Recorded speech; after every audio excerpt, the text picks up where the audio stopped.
Love is Everything, the title track. What does that message mean? Well, like, you know, that says it all pretty much right there, because love is everything. I mean, the world revolves around love, you know, and if it's love for your family, or your wife, or your husband, or your kids, or your dogs, or your cats, or your horses, or whatever it is, you know, it revolves around love.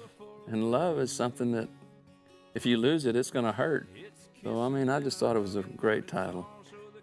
You have the knack of finding these songs time and time again. There's got to be some sort of magic to that process.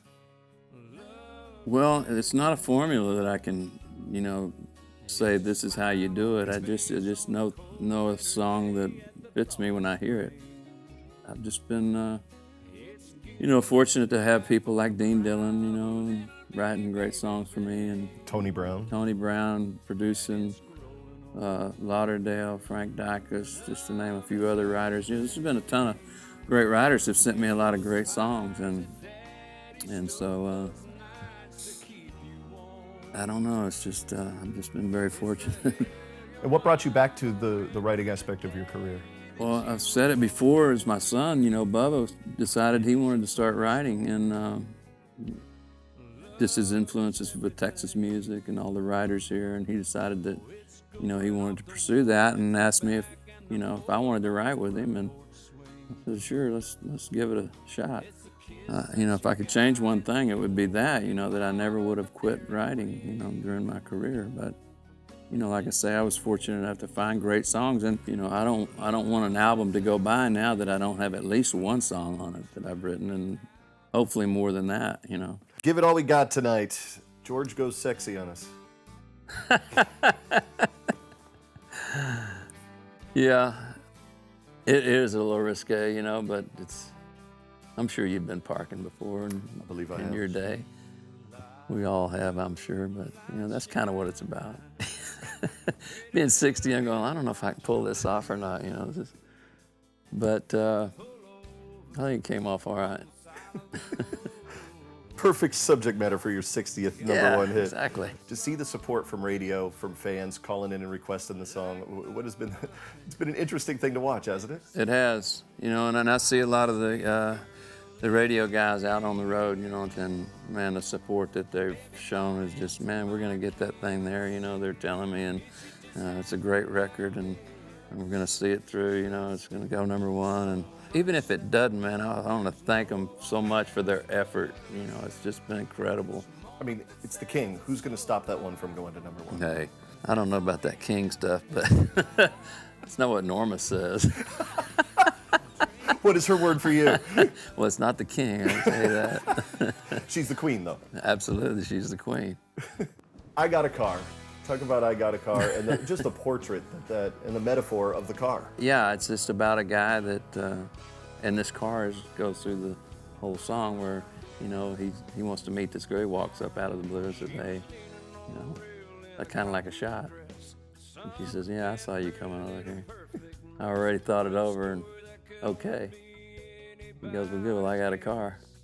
And then it kind of goes on through their little lives, relationship, to different spots in their lives, and as it turns out, she gets pregnant in the end, finds themselves out at this in the little white house, and a doctor says, yeah, it's time, and they don't have any electricity. He goes, well, I got a car.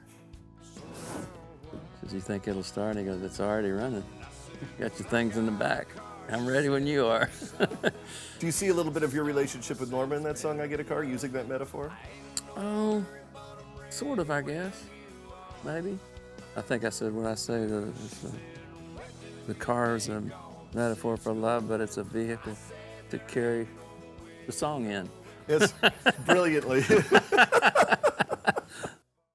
When the credits roll, okay, we've seen it on Cowboy Rides Away, we've seen it on Troubadour, we've seen it on a number of songs where you have dropped this bomb on your fans of like, I am done. I am out of here, which has never been the case, and now you're doing it again to us with the song When the Credits Roll. Why cut this song for this album? This one kind of fit pretty closely with the Cowboy Rides Away idea, and this song is just it's a big chorus, But it does say a little something, you know, when the credits roll and the show is over, and I see all the parts I played, get a glimpse of my soul up on the screen.